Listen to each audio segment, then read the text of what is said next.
Tubifuriza umwaka mushya muhire. Turi mu ntangiriro z'umwaka, turabishimira Imana ko yaturinze umwaka washize kandi n'uyu mwaka twizeye ko Imana izaturinda.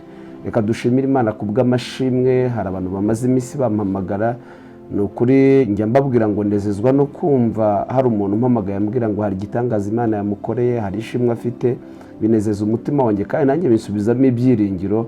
Rero Imana ibaho umugisha kandi ndizera ko muri uyu mwaka Imana izakora ibirenze ibyo yakoze muri uyu mwaka washize. Reka dusenge maze nanone mbahe message Imana yampaye kandi mukomeze mugubwe neza muri uyu mwaka. Uzabera umwaka udasanzwe, uzabera umwaka w'ibyishimo n'umunezero, muzaboneremo ibyo mutaboneye mu yindi myaka yose. Reka mvuge ngo uyu mwaka uzabera umwaka w'imfura mu myaka yose y'ubuzima bwanyu. Turagushimiye kuri Imana nziza, tugushimiye umwanya mwiza uduhaye kugira ngo tuganire ijambo ryawe. Reka rikora icyo baritumye mu bitima bagiye kuryakira mu izina rya Yesu. Amen. Reka dusome mu Kuva ibice 10 umurongo wa 28 n'uwa 29. Haravuga ngo Farawo aramubwira ati mvaho, irinde ntukongere kunshirigera, kuko umunsi uzongera kunshirigera uzapfa. Mose aramusubiza ati ufuze ukuri, sinzongera kugucirigera. Amen.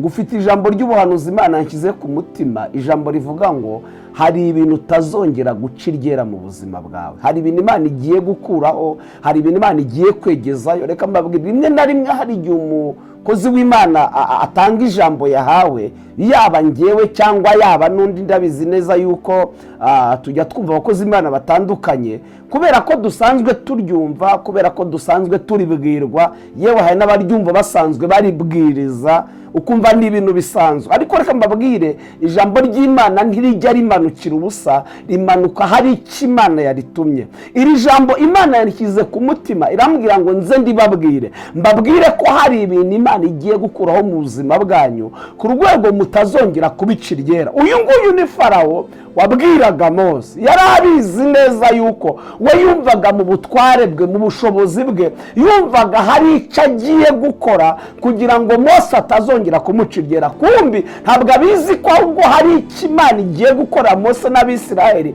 ku rwego watazongera kubaciryera. Kandi icyo Imana yari igiye gukora cyari kinyuranye cyane n'icyo Farawo atekereza. Farawo yavuze ngo, Farawo aramubwira ati mvaho, irinde ntukongere kunshirigera, kuko umunsi uzongera kunshirigera uzapfa.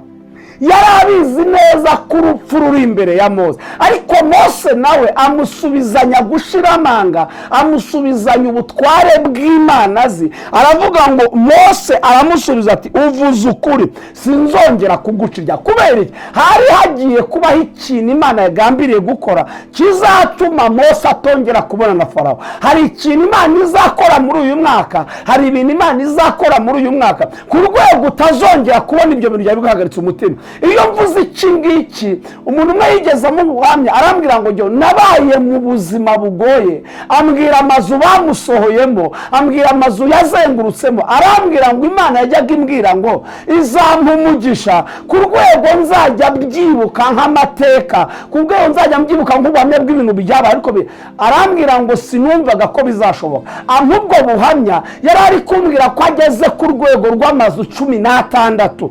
Arambwira ngo ibintu Imana yambwiraga sinabyumvaga kubera igihe yabimbwiragamo, ariko uyu munsi ibyo Imana yambwiye ntumva byarabaye, kuko ari Imana isezeranye igasohoza. Arambwira ngo uyu munsi ubukode mbutekereza nk'ubuhamya nakomeresha abandi, ariko ntabwo ari ibintu ngihagazemo.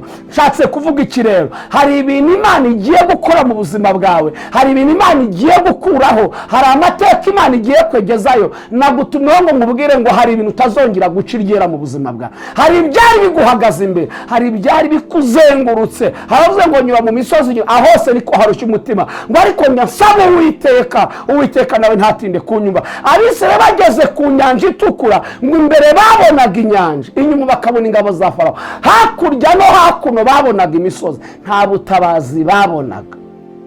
ariko Imana yari ibizi neza yuko ibyo bihe bahagazemo bigiye kurangira. Imbere yabo ari ikibazo, inyuma yabo ari ikibazo, hakurya no hakuno cyari ikibazo, ariko ivuga ngo bakomeze bagende. Mose aravuga ngo Abanyegiputa mwabonye, haleluya, ntabwo muzongera kubabona ukundi. Hari ibintu Imana igiye kurangiza mu buzima bwawe, ukajya ubyibuka nk'amateka, ukajya uvuga ngo habayeho. Hari ibintu utazongera guca iryera. Imana yabaciriye inzira mu nyanja barambuka, abari babakurikiye bose barangirira muri iyi nyanja hagati.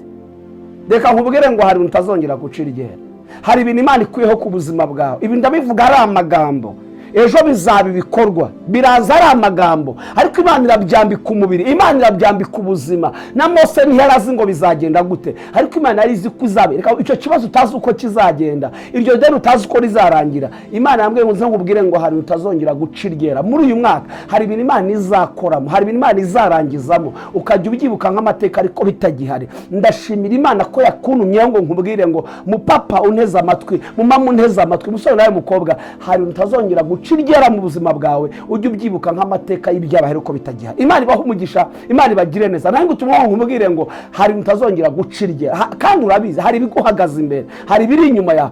Iyo urebye usanga uri hagati yabyo, ariko ndashimira Imana ijye dutabara hagati y'ibyari bigiye kutwica bigashiraho, twe tugasigara duhari. Hari ibintu bitazagumaho, ahubwo Imana igiye gukuraho, kandi wowe uzagumaho, ariko byo bizavaho. Reka we siko bizahora kuba mutegereza, ntawe uzakorwa n'isoni keretse abava. Reka ubwire ngo uyu mwaka uzarangira hari ibintu utakicirigera, hari utakibona, ahubwo Imana yaremye ibindi bintu bishya, uvuga ngo uko byari biri si uyu munsi bimeze. Reka dusanga dushimira Imana, naje ngo hari utazongera guca iryera mu buzima bwawe mu izina rya Yesu. Turagushimiye kuri Imana nziza, ijambo wamuhaye ntiri ngiri, reka rikora icyo waritumye mu mutima yagiye kubyakira. Tuzumva ubuhamya nk'uko hasanzwe hatambuka ubuhamya buherekeje ijambo ryawe. Tugushimiye ko hari utazongera guca iryera mu buzima bwacu.